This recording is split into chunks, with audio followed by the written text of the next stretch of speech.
नमस्कार मंडळी, माझ्या व्लॉगमध्ये तुमचं सर्वांचं स्वागत आहे. मी इथे आज बनवत आहे मेथीची भाजी.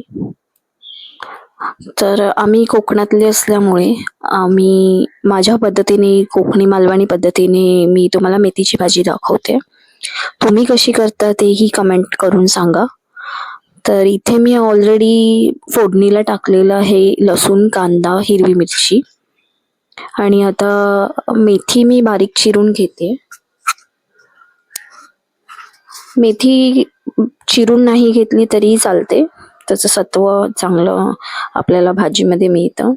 आणि अर्धा तास आधी मी मूग डाळ इथे भिजून ठेवलेली, ती मी थोड्या वेळाने घालेन. आता मी परतून घेते कांदा, लसूण आणि मिरची. आणि खोबरं मी ऑलरेडी किसून ठेवलेलं होतं, जे आम्ही आता काही दिवसापूर्वी गावी गेलेलो तर शहाळ्याचं खोबरं होतं, तर ते मी किसून ठेवलेलं होतं आधीच. तर आमच्या पद्धतीने आम्ही मालवणी कोकणी पद्धतीत आम्ही खोबरं घालतो, काही जण शेंगदाणे घालतात. तर इथे मी आता भिजलेली मूग डाळ परतून घेते. घरी बनवलेली कोणतीही गोष्ट म्हणजे आपण जी स्वतः बनवतो मेहनतीने, भाज्या, डाळी किंवा कोणतीही जेवणाचा एखादा मेनू, तो खूपच पौष्टिक आणि खूपच आपण व्यवस्थित करतो. सगळं कांदा वगैरे धुवून, कारण का आजकाल बरंच ऐकायला मिळतं की बाहेरचं खाऊन आपल्याला आजार वगैरे होतात. तर अशा भाज्या मोस्टली हॉटेल किंवा खानावळमध्ये नाही मिळत. ह्या भाज्या आपण जेव्हा बनवू तेव्हाच आपण खाऊ शकतो, मला तरी असं वाटतं. इथे मी किसलेलं खोबरं टाकते आता.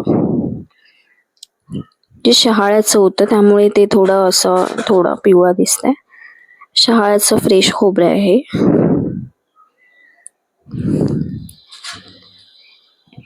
गॅस थोडं मी फास्टच ठेवलाय.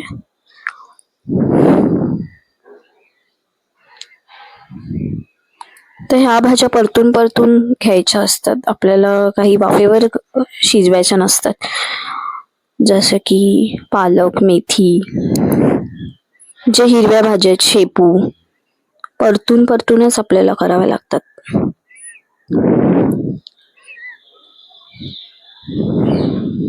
तर अशा प्रकारे मी आता ही परतून घेते. तुम्ही कशी करता ही भाजी तेही कमेंट करून सांगा. सध्या ह्या दिवसामध्ये पालेभाज्या खूप स्वस्त आहेत. ही मी 20 रुपयाला एक जोडी घेतलेली. जसं आम्ही तिघच जण असतो त्यामुळे आम्हाला जास्त लागत नाही. तुम्हाला जर पाहिजे तर तुम्ही 2 जोडी घेऊ शकता आणि 2 जोडीला 2 कांदे घ्या. मी आता एकच कांदा वापरलेला आहे आणि 4 मिरच्या या प्रमाणात. तुम्ही जर 2 जोड्या घेतल्या तर त्याप्रमाणे तुम्ही 2 कांदे घ्या. आणि तिखट कसं तुम्हाला हवं, जास्त तिखट हवं तर तुम्ही 8 मिरच्या घ्या. मीठ प्रमाणात वापरा. इथे मी थोडी थोडी परतून घेते, आता थोडी चिरायची बाकी आहे. लसूण जास्त प्रमाणात टाकायचं जरा, कारण का त्यामुळे जास्त छान टेस्ट येते आणि लसूण हार्टसाठी खूप चांगलं असतं. तर इथे मी हळूहळू थोडे थोडे चिरून घेते भाजी.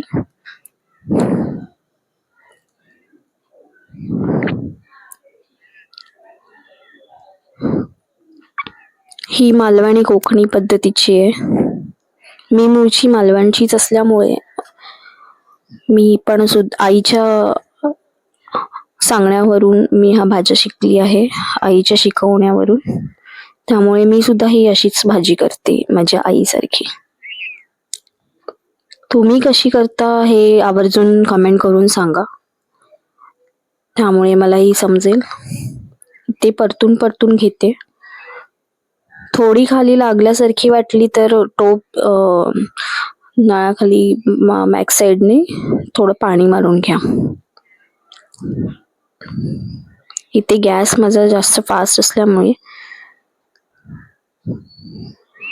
मी आता पाणी मारून घेते थोडं. तर अशा प्रकारे ही भाजी होते.